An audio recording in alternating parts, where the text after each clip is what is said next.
How's it, people? It's Thursday the 20th of August, and I said a few weeks ago that we'd do a video as to what the ideal plan would have been for this place. I've obviously not been doing much, but the collarbone is healing. I can now pick up a camera again. Been putting the time and energy into sorting out a lot of the logistics and planning for this place. I've taken it upon myself to do all the interior design myself. I'd like to put a precursor on that. I'm not an interior designer. However, I think maybe I've learned just enough over the years off the fabulous people that I work with that maybe might be able to wing it, so we'll see how that turns out. Good meeting the other day in here with our good friend Good meeting here the other day with our good friend Elliot Holmes of Netra Electrical, the one that is the electrical genius. Got everything worked out in there. We've still got some decisions to make over switches, faceplates, sockets we've got sorted, so it's all good stuff, all good progress. Dynamic David, the fantabulous plumber, has been in working in some of his big pipe magic, so that's quite exciting. So now along this road there's many nice houses all the way along. None of these houses, I don't feel, have made the most of this fantabulous view. Most have got big windows, but none along here have done anything really spectacular to take in this view. Now, I've spotted this years and years ago. I first saw this, and I've always wanted to get one of these houses to open all the front up in order to make the most of that view. So when I saw this place, my original thoughts were, red brick, I'm not a fan of red brick. That doesn't mean there's anything wrong with red brick, just my personal choice. So I thought, what I would like to do, render the outside, so just render the whole lot with a smooth finish, change all the windows and doors from, they are UPVC, which I hate. However, as UPVC go, they are quite reasonably good ones.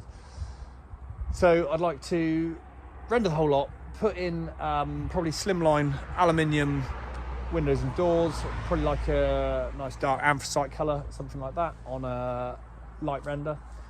Then I thought, if you could pull this lower section, so the bottom half, pull that out 3 meters, which would take you, how can you see it on there? So it's just onto the grass there. Plenty of room for it here. 3 metre extension coming out. Turn those windows at the top, just drop the sides down. Turn those into doors.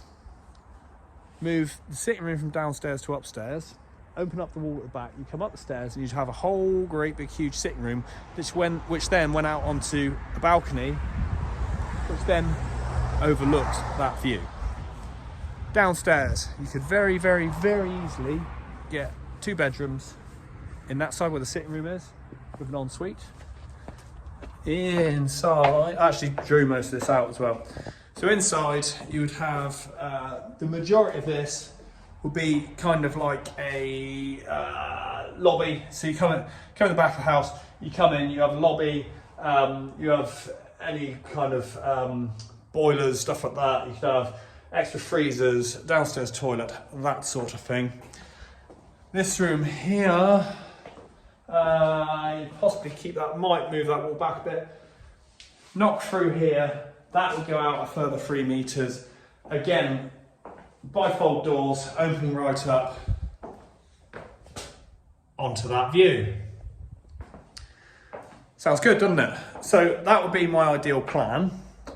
However, when I started making noises, speaking to architects, that obviously needs planning.